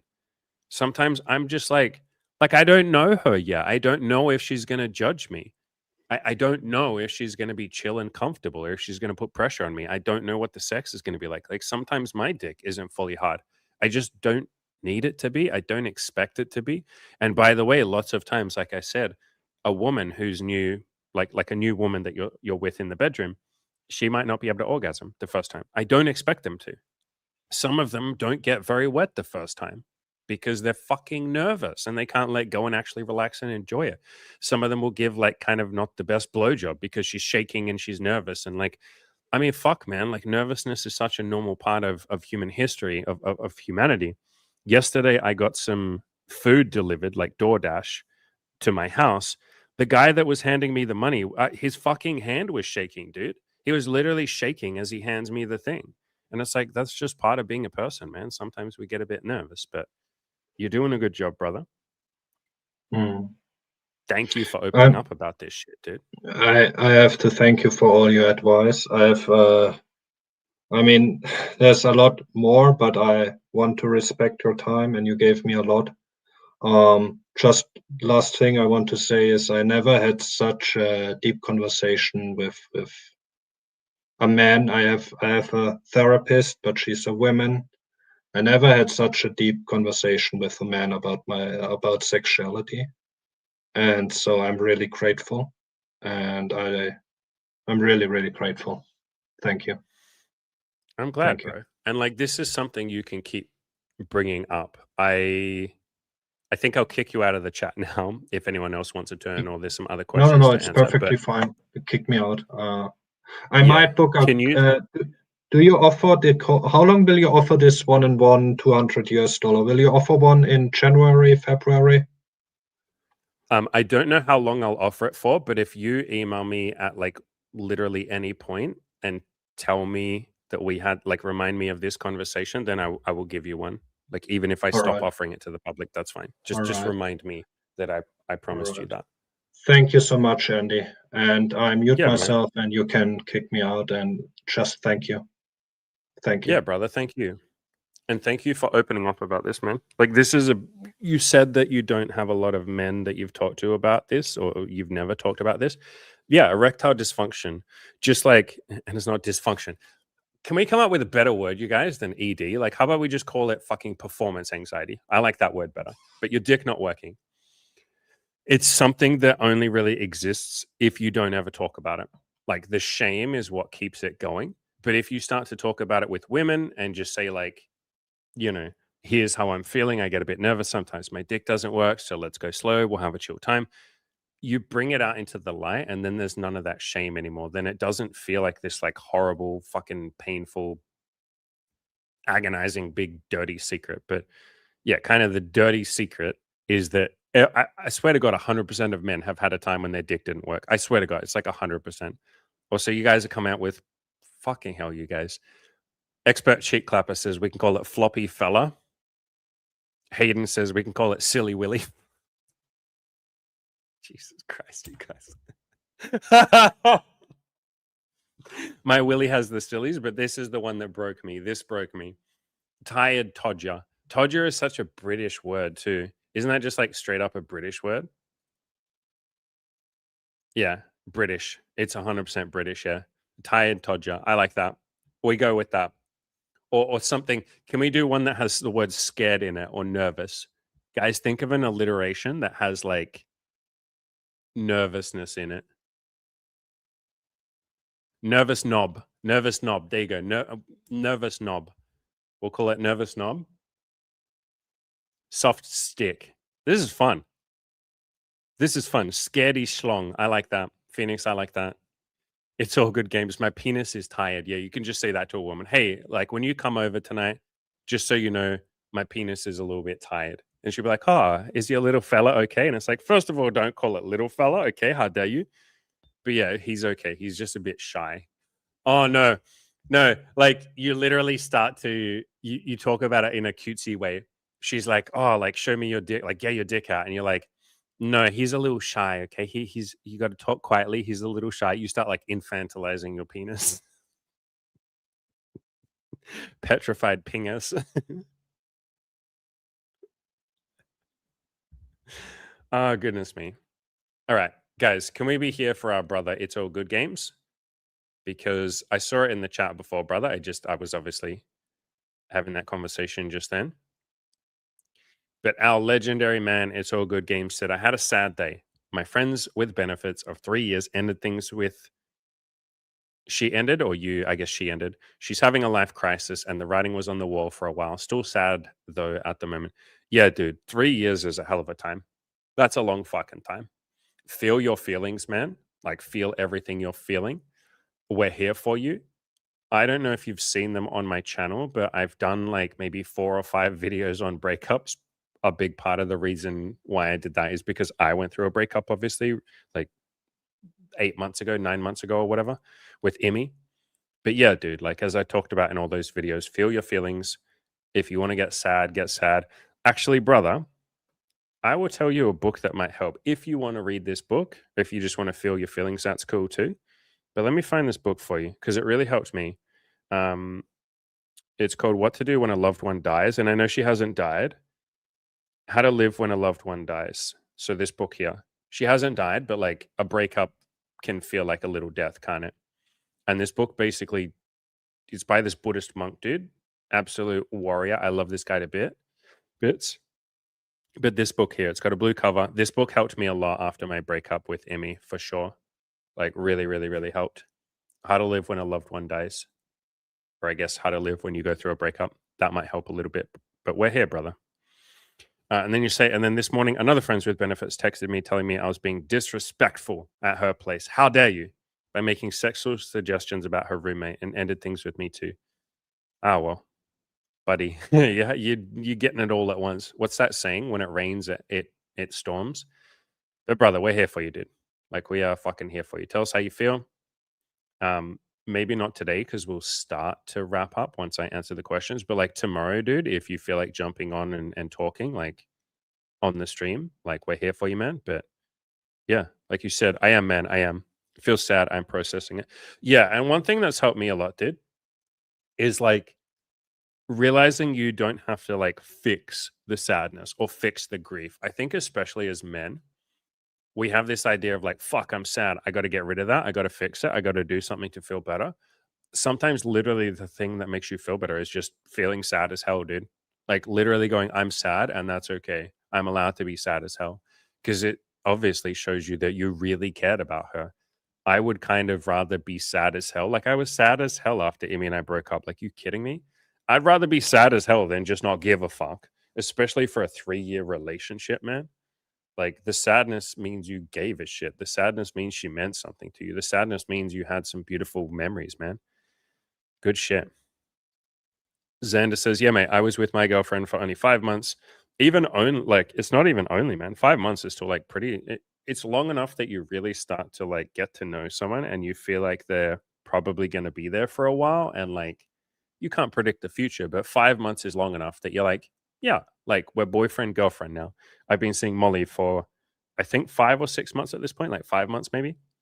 And it's getting towards that point. It feels like, yeah, this woman's going to be there. Like I told her the other day, I literally said to her, like, I can't predict the future and shit, but I'll date you for as long as you want to fucking date me. If you want to date me for the next 50 years, then I'll date you for 50 years. And she's like, yeah, I think I feel the same. I think I would date you. Like, I can't see any reason we'd break up. And again, you can't predict the future, right? But yeah, 5 months is a pretty decently long time, dude. You're going to say, and I was heartbroken when she left. I can only imagine how much worse the end of long term relationships must feel. It feels strange, man. Like, I don't want to speak for It's All Good Games, but I would say more than anything, it feels strange. Like, not now, like my breakup with Emmy. Now, like, there's only gratitude there when I think about her, gratitude and like love and like, yeah, fuck. Like, the thing I feel the most when I think about Emmy is just like gratitude. But for the first couple of weeks, maybe the first couple of months, everything feels weird, especially when they're not in your apartment that you're used to them being there, or you're used to texting them in the morning and now you don't. It's almost like your brain is like, fuck, what do I do now? What do I do with my time? Like you're just so used to something being there for such a long period of time. And you get used to it and your brain almost takes it for granted. I guess it kind of does. Even if you practice gratitude every day, your brain just assumes that person will always be there. It's like if we woke up today and the sky was just red. You guys would be tripping balls. Why is the sky red? It's been blue my whole life. That's so strange. So, yeah, it's more that it feels weird more than anything else. Chad, you said, what about Super Seducer? Yeah, we'll play that tomorrow, dude. We'll play it tomorrow. If you guys remind me tomorrow, we will absolutely play it. I had a little like mini. I want to at least play it for a little bit, so I kind of know what's going on. I played for a little bit yesterday, and I was like, yeah, I think we're gonna have fun playing this game. I also need to set up my stream correctly, um, like to put my face in the corner and stuff. I need to set up OBS, but yeah, we will definitely play it. It looks silly as hell. It's all good games. Says, unfortunately, I work tomorrow during the stream, but I'll come visit on Thursday. Thursday will be Christmas for me, I believe. Am I right in that? Yeah. Yeah. Come to the Christmas one. My friend Timor might be coming. And so he's been through a breakup. He went through a breakup like a year ago with a woman that he dated for like 2 or so years. So yeah, we can talk about that, man. Like you're welcome to jump on with he and I if you want a little 3-way hangout. You're going to say the only thing bugging me is if I'm a bad person for the reasons why they ended things. I mean, if you want to talk about that, like when you come on, like talk to me or me plus Timor, then we can go a little deeper on that. But I don't think you're a bad person, man. I don't think anyone's a bad person. Like it helps to realize you were doing the best you could at the time, and things in hindsight are often so obvious. Like I don't know what actually went on. You only kind of hinted at it. But with the second friends with benefits, the one where you made some sexual joke or something about her roommate, in hindsight, it's so easy to be like, what the fuck is wrong with me? Why did I make a sexual joke about her roommate? But like, that's only because she didn't like it and she thought it was disrespectful. But there are plenty of women who, even if they think it's disrespectful, they'll say, hey, that's a little disrespectful. And you'll be like, oh, I'm sorry. And then you guys will just talk through it. Like it doesn't blow up. I've even made sexual joke, like not sexual jokes, but like the first threesome that I ever had was with Emmy and her best friend. I literally said to Emmy, do you have any friends who are sexy and maybe bisexual or bi-curious and that you want to do stuff with and might be up for a threesome with me? And she thought about it for a second. She's like, oh, this one friend of mine, actually, like I could show her your pictures. And I was like, do it. And then we had sex. So like, it's not necessarily that you, and I don't know the full context of what happened, man, but I wouldn't sit there and be like, I fucked up. I did something bad. It's just like, no, that person didn't like it. Maybe you guys could have talked through it. Maybe you still can, by the way. Like you could reach out to her tomorrow and be like, "Hey, I'm sorry if you thought I was disrespectful. I didn't mean to." Like it's not over just because, one day later you guys broke up. You can patch things up potentially. But yeah, let's talk about it like when you come on, man. I think that'll be easier if I can ask you questions and get more like context. You say, I know I'm not a bad person, just that feeling like I messed it up. Yeah, and this is why I try and get you guys to focus not on playing not to lose, but on playing to win. And if you walk around like trying not to mess things up, or if you have that feeling afterwards of like, I messed it up, it implies that there's some perfect version of you that should have known what to do. But like that version didn't exist. That version doesn't exist. We can't predict the future. And so, like, this feeling of I messed it up and I failed and I made a mistake is not true. It's like you've learned something, but you couldn't have known that at the time. Like, literally, you didn't know at the time that things would get messed up, so to speak. Like, you were completely innocent. We're all just doing the best that we possibly fucking can in every moment. And it's very easy to feel like we took an L and we screwed up and I shouldn't have done this and all of that kind of shit, man. But it's like you were doing the best, man. How the hell were you supposed to know that this joke or this thing was going to blow things up?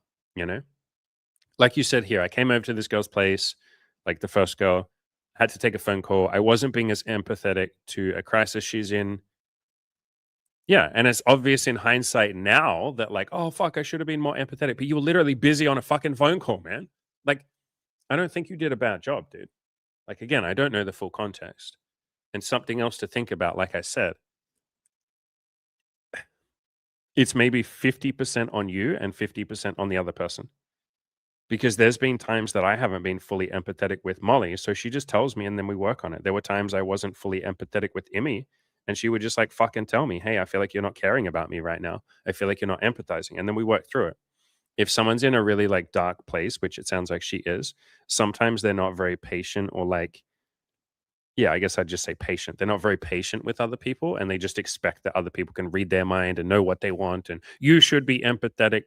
It's and I'm not criticizing your ex at all, man. That's not what this discussion is, but the ego loves to say, you should have been more empathetic towards me when I'm in a crisis and it's like it's not always that easy to be empathetic towards someone who's in a crisis because they don't usually tell you what they want.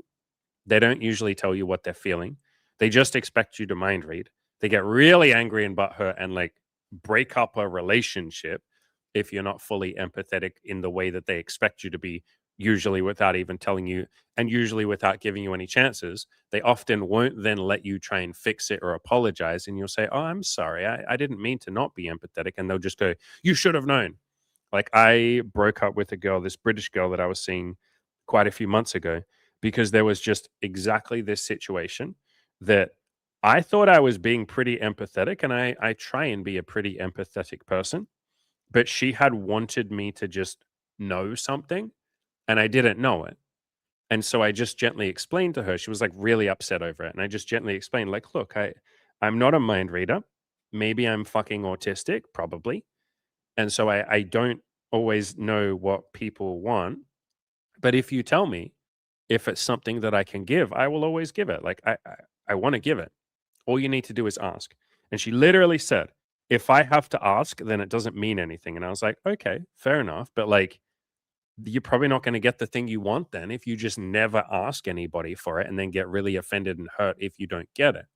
And she couldn't quite understand that. And I ended up like breaking up with her because there's more context to the story than just that. But that was like a big part of it, was that she was angry at me because I hadn't understood something. And then going forward, she didn't want to communicate about things like that in the future. And again, there were other reasons. That's not like the main reason that I broke up with her. I was already starting to think about that. Like, she didn't have the best communication. She would often go like literally 2 weeks without replying to my message. And then she would just randomly be like, "Hey, can I come over tonight?" And I'd be like, I want someone that will at least like reply to my message in 2 weeks. So there were other reasons, but that was definitely a big part of the reason.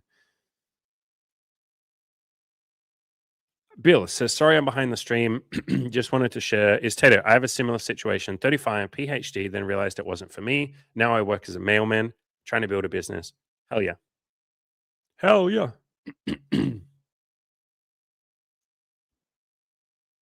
ECC is still like in the midst of this deep conversation, still talking about euphemisms for a soft penis. I love that.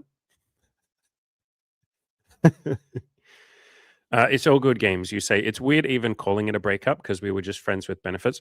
Yeah, but take away the word just.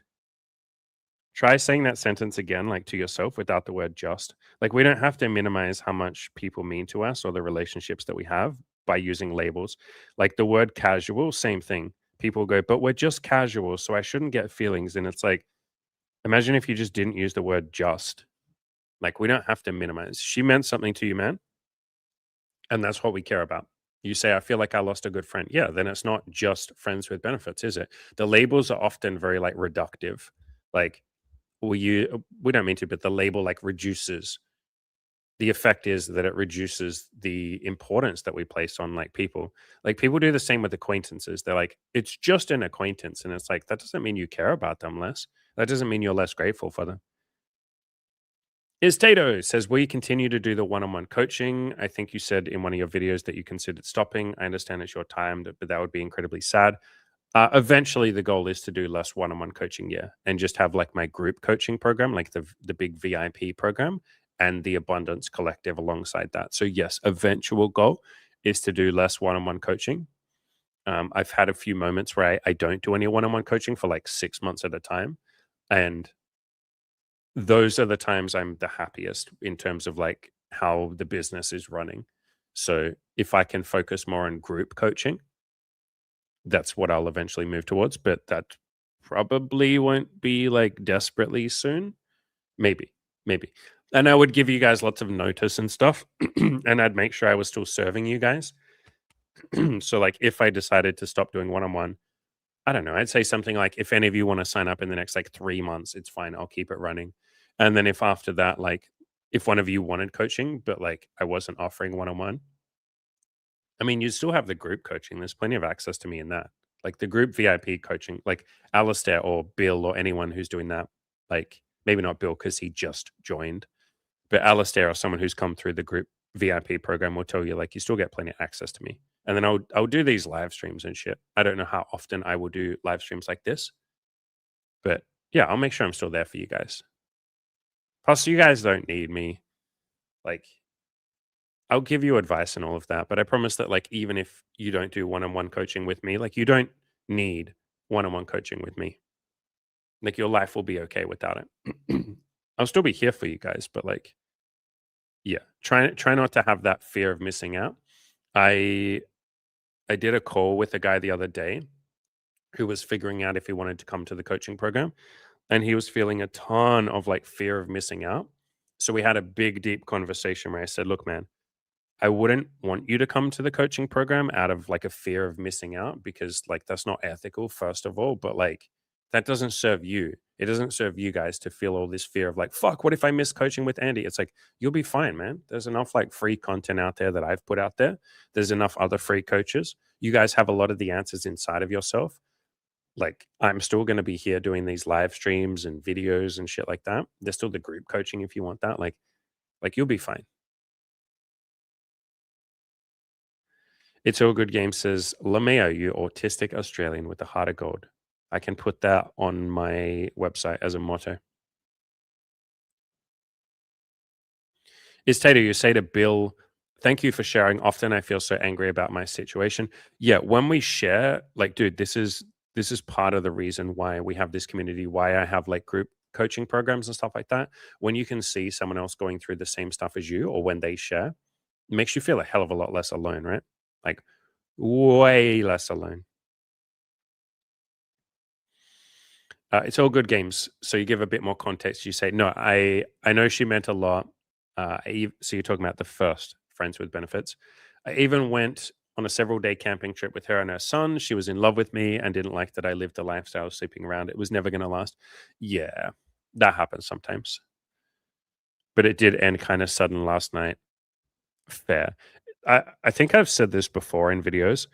A breakup always feels sudden to the person being broken up with, but not sudden to the other person. Like the other person has usually been thinking about it for a while. And like to be fair, even you have. Like you said, it feels like it's been coming for a while. But yeah, if you're the one being broken up with, you're usually thinking like, why today though? Why now? Like why now? That's why I'm really grateful for the way that Imi and I broke up. We had been having conversations for, I mean, years trying to figure out like make sure we were a good match. And I eventually got to a point where I was like, yeah, this feels like a beautiful stopping point right now. But I didn't say that to her because I wanted to wait like a week or two. We were still in the middle of like figuring this out. I wanted to wait a week or two to see what she would want to do. Right. So I'd made my decision, but I wanted to give her a chance. I didn't want to just spring it on her and be like, I'm breaking up with you. And so I waited, like, it was only a week, and we were having this conversation in the car one day, and she was like, "I think, like, I might be ready to, like, call it there. We'll end it right there." And I was like, "Yeah, I had that decision in my head a week ago." And she was like, "I thought you might have." Like, yeah, that makes sense. So I'm fucking grateful that that's how we broke up. It felt so amicable, like, unbelievably so.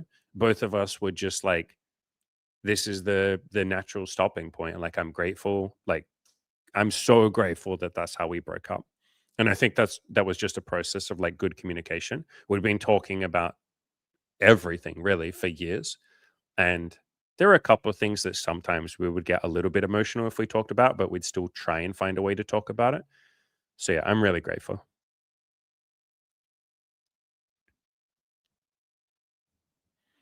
ECC says, my biggest regret was how messy my breakup was with my ex. It could have been completely done in a kind way. Yeah. And it's like one of those things of like you learn. That's why I say like hindsight is 50-50. You guys were doing the best, or we all are doing the best we can at the time. And then afterwards we look back and we're like, wow, why was I such a prick, man? And it's like, because you just didn't know how to be kind. And now you do. And some of the most like strong learning lessons are also the most painful learning lessons. Like we walk through the fires of hell and then we go, holy shit, not going to do that again. And it's like that really gets burnt into our mind. So yeah, it sounds like you had one of those experiences, man. Let me read through. I think I might have missed a couple of your questions. So I'm going to like blitz through. Yeah, this one. AA11827. Great username. Says, why do we hold ourselves back even though we want to achieve the goal? A million different reasons. So I have done tons of content on this. There is a concept called self sabotage, where we basically sabotage ourselves and we say we have a goal, but then we do things that kind of hold ourselves back, or we do the opposite. But I don't like to call it self sabotage. I call it self protection. You're usually just trying to keep yourself complacent and safe and comfortable. Your brain wants to be comfortable. Like that is one of the main things that your brain wants. And part of how we do that is by not working on goals, by running away from the things that scare us, because then we're nice and comfortable. I did a video, or sorry, an article on this. If you just go to killyourinnerloser.com and just search for comfortably uncomfortable. And I talked about this. I said, like, we're uncomfortable, but we're also kind of comfortable. Like, it's uncomfortable not having the life that you want. That can feel very uncomfortable. But at the same time, you have enough comfort in your life that it's manageable. It's okay. You have porn, you have video games, you have alcohol, you have maybe one or two friends. You know, some people have no friends, that's fine. But like you have some things that bring you some joy. You got doom scrolling, you got YouTube, like I said, video games. You can absolutely live a pretty comfortable life, especially those of us living in like a relatively modern country. But there's a part of you that's also a little bit uncomfortable. And so in this article, I talk about how all of that works, like why your brain wants to keep you comfortable, but it's really just that. Like it's that more than anything, man. Like your brain just wants to keep itself comfortable. Your body wants to keep itself comfortable. You want to stay um like it's all good games said here. It's familiar. Yeah, your brain wants to stay with the familiar, even if it's unhappy. That's why it's called comfortably uncomfortable. You're uncomfortable, but you're also kind of comfortable being uncomfortable.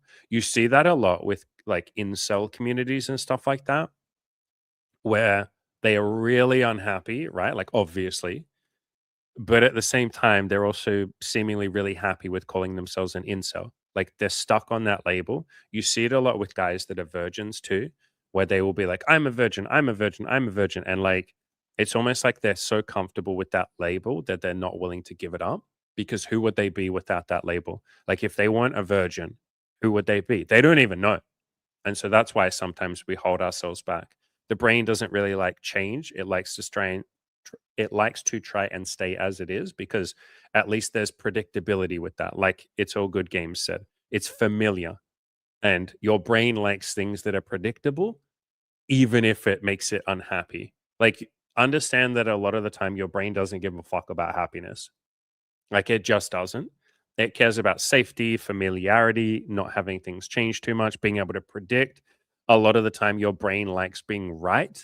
You see that a lot or likes thinking that it's right.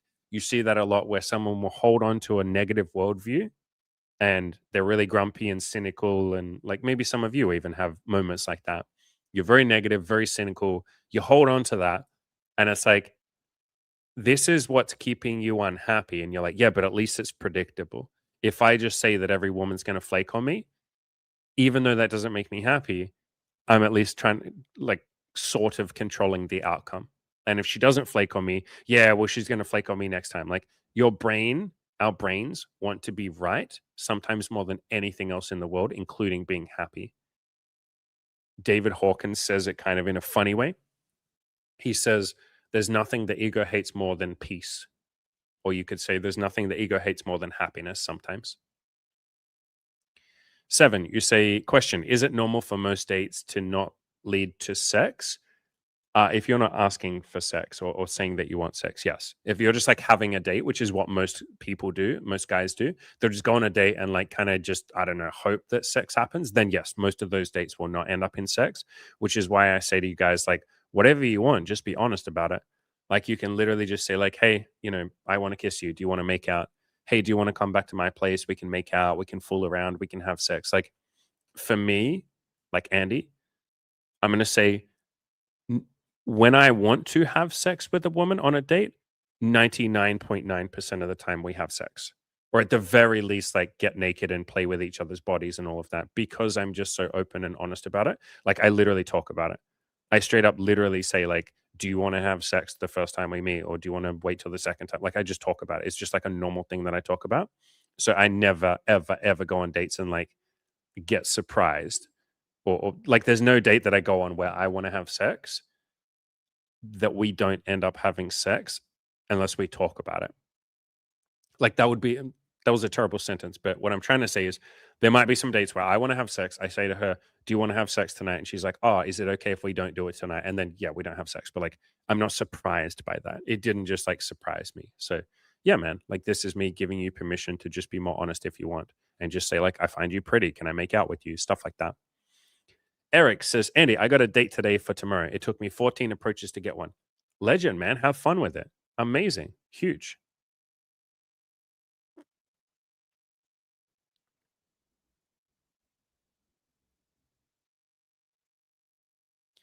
Phoenix, you say, I keep forgetting to actually ask what they, as in women, wanted with foreplay, and I assumed that I already knew. Yeah, most guys assume that they know how to do foreplay and how to make a woman feel good, and that's why, like, I phrase it in a clumsy way. Like, most guys are not very good at foreplay. I'll just say it like that. Like this is just coming from the women themselves. I ask every woman, like every woman I date, I say, "What's sex been like for you? What's foreplay been like? Have you had fun times?" Like I like to hear feedback. Basically, every woman is like, "Yeah, it's often kind of pretty disappointing." Like because he didn't ask me what I wanted. None of the guys asked me what I wanted. So yeah, even me after all of this experience, I ask every woman, like, what do you like? What makes you feel good? What kind of fantasies are you into? How do you like to be cuddled? Like, how do you like to be gone down on? Like, I ask every question because every woman's different. I don't know what she'll like. Hayden says, Andy, I have a question. What percentage of women aged 18 to 25 do you think want a guy older than them? I don't know because I have never done a study on that. So I don't know, man. All I focus on is the ones that want an older guy. Like I don't really know, man. Like I guess because I couldn't even say like how many women do I hit on, like how many of those sleep with me because there'll be other reasons why. Like some of them might be into a guy older than them, but they have a boyfriend. So like that's not a good study, you know what I mean? So I don't know. I genuinely don't know. You're going to say I know it's higher than what society thinks, probably because a lot of women that I've met are almost nervous about what their friends or family or society might say. You're going to say, I know it's not all of them. Yeah. If you're selling a house, you only need one buyer. And if you're wanting to date a woman, you only need one to say yes. Or if you want like a couple of friends with benefits, then you only need two women to say yes. So, yeah, I would just go out there and talk to lots of women. There's definitely lots of women that like older men because, as an older man, you have a lot to offer. You can mentor and look after them and teach them about the world and be kind to them and all of that kind of stuff. Not that younger guys can't do that, but older men are usually in a better position to do that. Expert Cheek Clapper says, random late night thought. Anyone else tried doing a windmill in front of a mirror? I assume you mean with a penis. And yes, 100% I have. Yes, many times. I've done that with girls there. The other thing you can do, man, is when your penis is hard, get like a hat. I guess you could just like just get any hat and just like put it on your penis. And then you have to try and see how long you can keep it up because it'll be kind of heavy and it will start to droop a little bit. It'll kind of pull your penis down and then you'll start to like you won't be as hard. It's almost like a Kegel training exercise. Like how long can I keep the cap up in the air? And get her to watch, get her to clap, get her to get a chant going. You can like ECC, ECC, like get her to chant for you. And that will like you'll be able to keep it up for longer and you'll be like, "Ah!" Like going almost Super Saiyan with your cock, like trying to get it just to stay hard, man. Hayden goes on to say, I mean, they want a dad. So you're talking about the younger women. They want a daddy / sub dynamic. Yeah, there'll be lots of women like that. Just go out and meet some of them. Also, thank you for becoming a member on the channel. Amazing. Alistair says that's the ultimate Sigma evening routine. Yeah, doing the windmill with the penis for sure. Or the hat thing that I said. It's all good game says at 35, all of the women that I sleep with nowadays are younger than me. Yeah, me too. Like I would happily date older women. I just don't match with as many of them. No, that's not true. I matched with a 40-year-old like a while ago, but we didn't end up meeting. So yeah. But yeah, most of the women that I match with these days are like in their mid 20s, sometimes like a bit younger, sometimes like Molly's 30. The older I get, the less I care about age, which is funny because I thought it would be the opposite. I thought I'd get more certain of like what I want. But these days I'll date anyone. I'd date a 50-year-old woman now, whereas there's no way in hell that I would have said that in my like late 20s or early 30s. Jesus Christ, Santa. I can relate though, dude. You say, I hate it when I wake up with a boner, but I still need to go to the toilet. I have to sit on the toilet, think about mass homework or something for 5 minutes until it goes away. So cold shower, bro. That's my trick. Go have a cold shower. Is Tato says, I have to go off. Thank you so much for the coaching, Andy. It means a lot. Brother, thank you for opening up, dude. You did a good job. Really good job. I think we'll finish up, you guys. I think like we're getting towards 2 hours, and I think I've answered all your questions. If I missed anyone's question, feel free to just like bring it tomorrow. Do we want to play this stupid game tomorrow? The super seducer thing? I think we might have a crack at it tomorrow. Yeah, I'll see if I can get it sorted. Salutes in the chat for sure. Let's get that salute emoji going. And I appreciate all of you. I will see you legends tomorrow.